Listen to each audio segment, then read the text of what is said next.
Argentina শিবিরে একের পর এক দুঃসংবাদ। গত 5 ম্যাচের মধ্যে 3টিতেই জয় বঞ্চিত হয়েছে লিওনেল স্কালোনির শিষ্যরা। পেরুর বিপক্ষে বিশ্বকাপ বাছাইয়ের গুরুত্বপূর্ণ ম্যাচে এবার 6 জন ফুটবলার রয়েছেন ইনজুরিতে। এদিকে দল নেই ফর্মে, চেনা ছন্দ হারিয়ে তারা নিজেদের খুঁজে বেড়াচ্ছেন। অপরদিকে 6 জন ফুটবলার যদি থাকেন ইনজুরিতে, তাহলে দুশ্চিন্তা নিশ্চিতভাবেই বাড়ে। এবার পেরুর বিপক্ষে মাঠে নামার আগেই সেই দুঃসংবাদ পাচ্ছে আর্জেন্টিনা।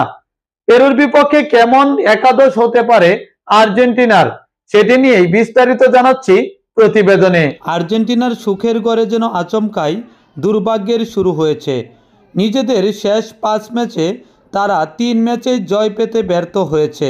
2 ম্যাচে ছিল হার, 1 ম্যাচে ড্র।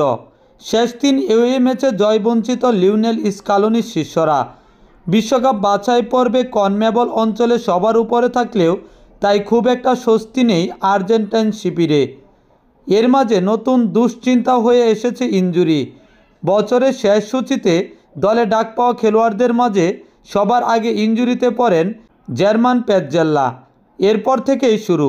মাঝে ফাকুন্দো মেদিনাকে ডেকে নিলেও এবার হয়তো নতুন খেলোয়াড় ডাকার অবস্থাতেই নেই কোচ স্কালোনি। স্কোয়াডে মোট 6 তারকা এখন আছেন ইনজুরির কবলে।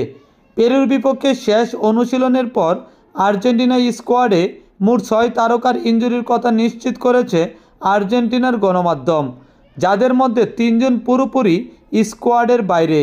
ক্রিস্টিয়ানো রোমেরো ডান পায়ের বুড়ো আঙ্গুলে আঘাতের কারণে দলের বাইরে। নাহুয়েল মলিনা ডান পায়ের উরুর মাংসপেশিতে অস্বস্তি। নিকোলাস টালিয়াফিকো প্যারাগুয়ের ম্যাচে কাঁধে আঘাতপ্রাপ্ত। লিসান্ড্রো মার্তিনেজ লেস্টার সিটির বিপক্ষে ম্যাচে ইনজুরি। জার্মান পেজ্জাল্লা মাংসপেশির অসুস্থতায় দলের বাইরে।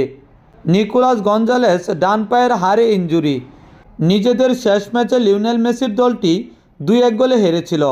ফলে পেরুর বিপক্ষে ম্যাচটি তাদের ঘুরে দাঁড়ানোর বড় লড়াই। স্বাভাবিকভাবে যদিও তারা ম্যাচটিতে ফেভারিট হিসেবে মাঠে নামবে। আগামী বুধবার ভোর 6টায় মুখোমুখি হবে আর্জেন্টিনা পেরু। চোটের কারণে সেই ম্যাচ থেকে ছিটকে গেছেন 2 আর্জেন্টাইন ডিফেন্ডার নাহুয়েল মলিনা ও ক্রিস্টিয়ান রোমেরো। প্যারাগুয়ের বিপক্ষে রাইট ব্যাক হিসেবে খেলেছেন মলিনা। তার অনুপস্থিতিতে পেরুর ম্যাচে সেই পজিশনে দেখা যেতে পারে গঞ্জালো মন্টিয়েলকে। গত ম্যাচে এই ডিফেন্ডার খেলেছেন বদলি হিসেবে নেমে। ডান পায়ের আঙ্গুলে চোট পেয়ে রোমেরোর জায়গায় আর্জেন্টাইন একাদশে ঢুকতে পারেন লিওনার্দো বালের্দি। এছাড়া নিকোলাস টালিয়াফিকোর বিকল্প হিসেবেও স্কোয়াডে আছেন ফাকুন্দো মেদিনা। শেষ ম্যাচে টালিয়াফিকো কাঁধে হালকা চোট পেয়েছিলেন। শেষ ম্যাচে হারের পর বিশ্বকাপ বাছাই লাতিন আমেরিকা অঞ্চলের 11 ম্যাচে 22 পয়েন্ট নিয়ে পয়েন্ট টেবিলের শীর্ষে আছে আর্জেন্টিনা।